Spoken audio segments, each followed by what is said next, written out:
All right, listeners, get ready for a wild one. You guys sent in a crazy case file this time, and we're going deep on Marie Hilly, a woman who seemingly broke reality not once, but over and over again. And all from a single audio file, huh? Yep, just one. It's incredible how much this story packs into one audio file. That's what makes it so perfect for a deep dive, right? So we're talking deception, poisoning, new identities, and some pretty daring escapes. And something straight out of Hollywood? This woman faked her own death twice, and that's just the start. What gets me about this case is how it unfolds, Like a well-written novel, you think you've got it figured out, and then bam, another twist blindsides, yeah. It all seems so normal at first, right? Back in '75, Marie's husband, Frank Hilly, gets sick and passes away. Hepatitis, they thought? Yeah, a real tragedy, but, it happens. So wait, because here's where things take a turn. Oh, I know where you're going with this. Years later, they dig up Frank's body, and guess what they find? Arsenic. Bingo! And not just a little bit. Enough to know hepatitis wasn't the cause. Someone wanted Frank Hilly gone. And just when you think it can't get weirder, the Hilly family goes through a whole string of strange events. Oh, yes, spooky stuff. Threatening calls in the middle of the night, break-ins, even fires. It sounds like a horror movie. It really does. Makes you wonder, was someone genuinely trying to scare them, or was it all a cover-up to deflect suspicion? It's a great question, especially when you consider that Marie's daughter, Carol, gets really sick after all this. Oh no, what happened to Carol? Well, at first, doctors thought it was all in her head, stress and all of No, this. it's like everything going on. But the reality is much darker. She was being poisoned too, with arsenic. Are you serious? Poisoned by her own mother. Who does that? Yeah, that's the big question, isn't it? When you start looking at Marie's life, though, a motive starts to come through. What do you mean? She was living way beyond her means, deep in debt. Spending more than she had. Exactly. Plus, she had taken out big life insurance policies on both Frank and Carol. So it was all about the money. It certainly seems that way. And as the police get closer, suspecting fraud, Marie pulls off her first disappearing act. She ran, just like that. Gone without a trace. Imagine the audacity of this woman completely erasing herself. Wait, how'd she even do that? Did she have help? That's the thing. The details of her escape are still a mystery. It's like she walked out of her own life and started a brand new one. And she did, right? Oh yeah, she reinvents herself as Robbie Hman, this glamorous new persona, marries a guy named John Hman, and starts fresh in New Hampshire. Talk about a clean break. New name, new husband, new life. It's like she was challenging fate to find her. But as we'll see, Marie Hilly wasn't done playing games. And her next move is even more daring than the first. There's more. Don't leave me hanging. What did she do? Well, she decides to kill off Robbie, her new identity. Kill off, but she was Robbie. How do you... She faked a brain tumor. And get this, she even invents a twin sister, Terry Martin, just to make the whole thing even more complicated. Wow, she was playing a whole different game than everyone else. But why kill off Robbie? What was the point? That's where it gets really interesting. It's a classic manipulator tactic. By weaving this super complex web of lies, even in death, Robbie serves Marie's goals. Remember, this is a woman who thrives on control. Every move, even a fake death, has a purpose. Okay, but how do you top faking your own death? I mean, where do you even go from there? Back to where it all started, of course. Marie, now disguised as Terry, her made-up twin sister, goes back to Alabama. Seriously, back to Alabama. Did she think nobody would recognize her? Maybe. Or maybe it was a calculated risk. It shows a level of confidence, a belief that she was always one step ahead of everyone else.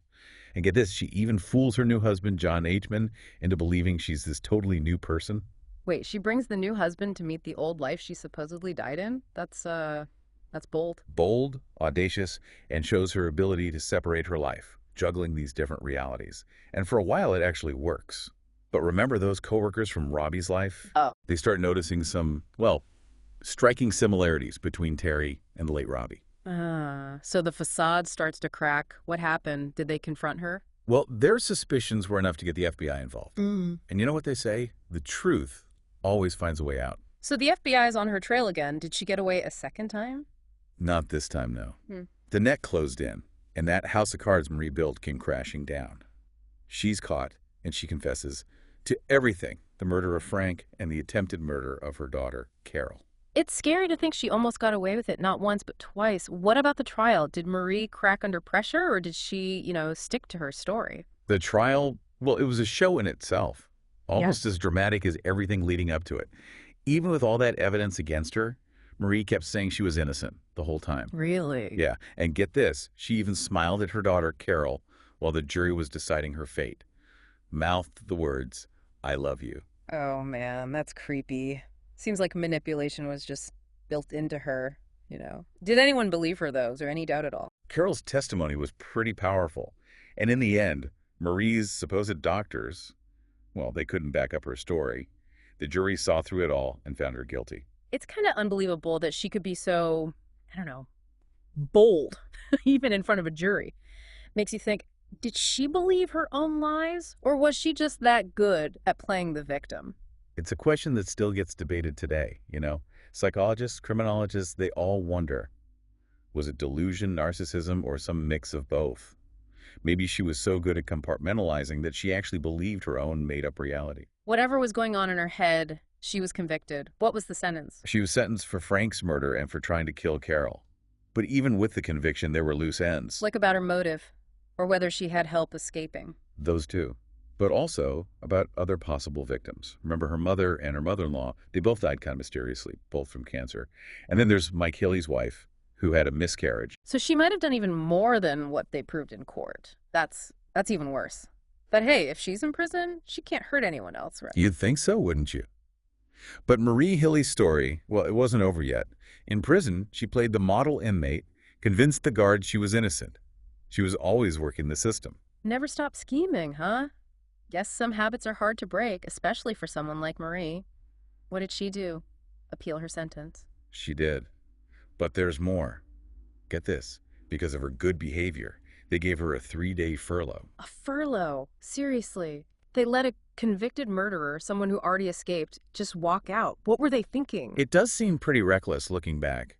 Makes you wonder, did anyone truly understand how good of a liar Marie was? Or was she just that good at manipulating everyone around her, even in prison? It's wild, really.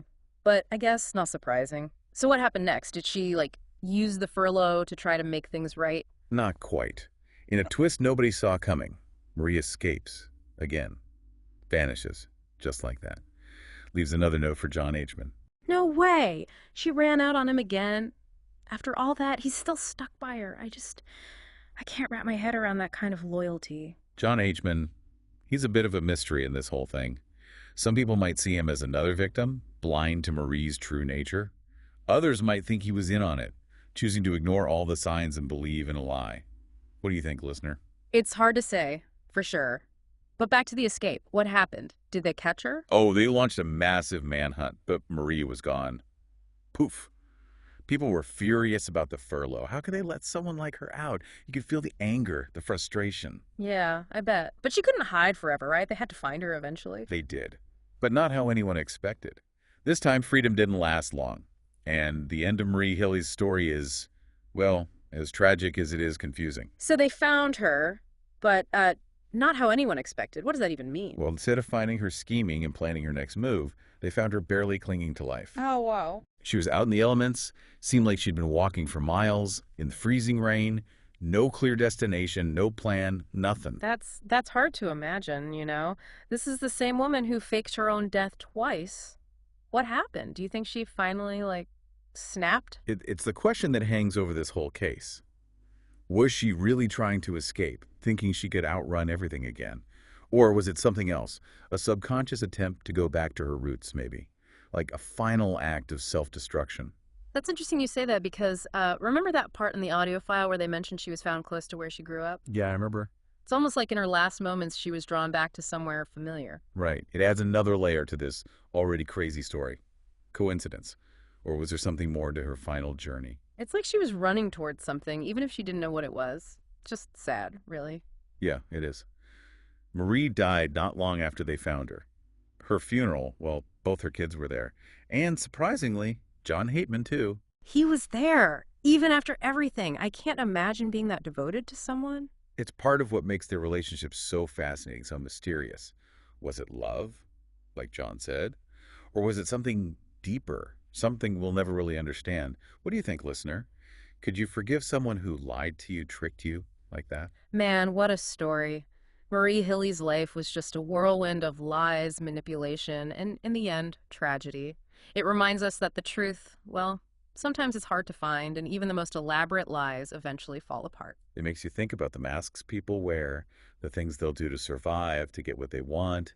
It makes you wonder how well you can really know someone and how the things we do affect those around us. For sure. And it reminds us that even when you have all the evidence, sometimes the biggest question is why?